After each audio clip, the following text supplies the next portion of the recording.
What's up, everyone? Welcome to the Power Play with CJ. We're focusing on the Boston Blades winning the Clarkson Cup, beating the Montreal Stars in Markham, Ontario. And, Janine Weber getting the overtime winner. A fantastic game. Friends of the show, Hillary Knight and Brianna Decker scored in regulation for the Blades, which set up Weber's, overtime strike.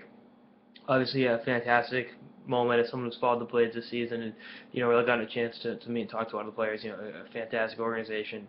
From top to bottom, I've talked about that ad nauseum. But, as a Bostonian, anytime you can beat Montreal is, it's a good thing. A Boston area hockey team's beaten Montreal this season, which is good. It's obviously the other pro hockey team in Boston has, had difficulty doing that, in the last year or so. But, take what you can get. Wisniewski for Yahoo brought up a really good point on that note. With the Bruins and Habs playing at Gillette Stadium next year, the Blades and Stars should be able to play as one of the lead-ups to the Winter Classic. In addition to the 25,000 AHL teams in New England and the 30,000 college hockey programs, I think that'd be a fantastic way to lead up to the pinnacle of the NHL season every year, of the NHL regular season. Let me clarify that statement. I'll take any game in the Stanley Cup playoffs over an outdoor game. Let's be honest. But going a step further, this is a fantastic hockey team. I think the league is awesome, and the New York Times had that really good article this week. I was there when they were writing that piece, that weekend series against Brampton. So I saw firsthand a lot of what was in that written account, and I just think it speaks volumes with the dedication of the players. That a lot of them are. You got the majority of the league made up of women that work 9 to 5 jobs.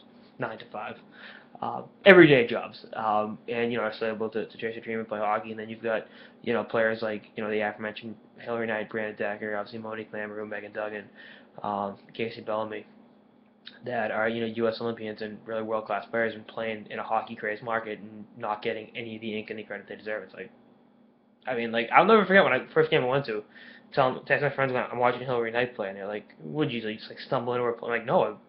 She plays in Boston, and it was really from there. Got the interview and everything, but I think it's a fantastic day for hockey in Boston, and I know everyone outside New England hates when I bring this point up, but Boston's the hockey capital of America. Just admit it. I mean, you got a fantastic women's program with the Blades. You got all those college hockey teams. You got this year right now Eichel and Noah Hannafin doing big time things with BC and BU. You got national powerhouses playing college hockey, and the Bruins, they're playing as hard as they can. So I think this further cements my point that if you disagree that New England's the hockey capital of America, then look at the proof is in the pudding. The numbers, the scoreboard never lies, to quote the great American poet Jay-Z. So again, congratulations to all the women on that team. I'm really honored we've had the players on, and 2 weeks ago at the games, hook them up with some shirts because they're doing a great thing.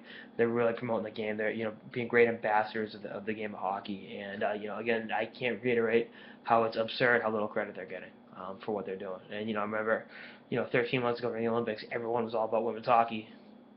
A great tournament all around. And I told Brianna this in the interview, one of the best international hockey games of all time has ever played in that gold medal game. And then it's like it doesn't exist. What do they just put the women hockey players in a chamber for 3.5 years at a time and then bring them out for Olympic training, tell them to play in the Olympics and put them back in there? No, a lot of them are playing in being a Bostonian, being a New Englander. I've had ample opportunities to watch so many women on that team play, so it's been a great experience, and I cannot extend my congratulations enough.